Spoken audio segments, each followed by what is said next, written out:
Assalamu alaikum wa rahmatullahi ta'ala wa barakatuhu. Barkamu da sake saduwa tare da ku a daidai wannan lokaci.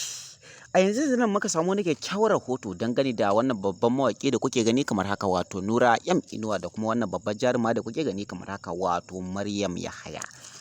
Inda muka samu wani rahoto mai ɗan karan daɗi yanda zai yi wato masoya daɗi, sai dai zai yi wato maƙiya wato ƙunci. Wasu da sun tabbatar da cewa tsakanin Nura inuwa da kuma wannan babbar jaruma da kuke gani wato kamar haka, wato Maryam Yahaya, inda wasu da suke tunani ko kuma suke zargi kan cewa kamar wato akwai wata kyakkyawar alaƙa tsakanin su, inda wasu da suke da tabbacin cewa da dukkan alamu ma wato za su iya yin aure a tsakanin su, domin mafi yawancin tabbacin mutane ya tabbatar da cewa akwai soyayya mai ƙarfi a tsakanin su. Domin me, an tsaya an bibiyi dukkanin wasu lamuransu, musamman ma kan wato yanda suke chatting da kuma yanda suke zuwa gurare daban-daban, inda wasu da suka tabbatar da cewa a yanzu wato ita kanta Maryam Yahaya wato ba ta da wani friend ko kuma wani wanda take yawo da shi kowanne guri, wato kamar shi kansa Nura inuwa. Kuma mutane da yawa sun tabbatar da cewa dukkanin inda aka ga Nura inuwa ya je, in dai wato guri ne na hutu ko na jin daɗi, wato zaka ga Maryam Yahaya a gefensa, musamman ma kamar zuwa gurin shopping ko kuma gurin cin abinci ko kuma wani guri na shakatawa, zaka gan shi tare da Maryam Yahaya.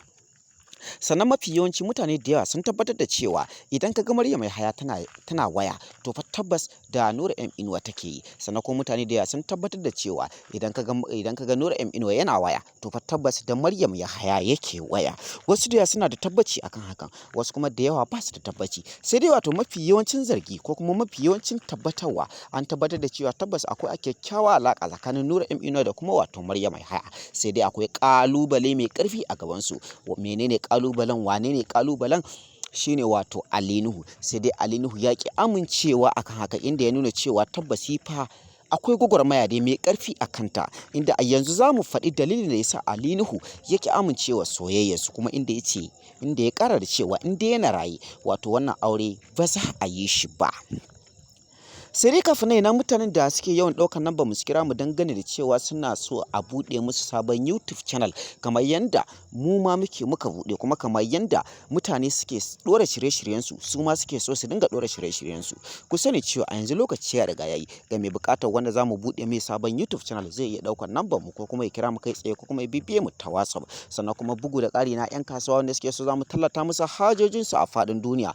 Ku sani cewa a yanzu lokaci ya riga yayi ga wanda yake buƙata za mu tallata mishi baiwar da Allah yi mishi ta ɓangaren magungunansa ko kuma business ɗin shi, zai iya ɗaukar number mu ya kira mu kai tsaye ko kuma ya bibiye mu ta WhatsApp.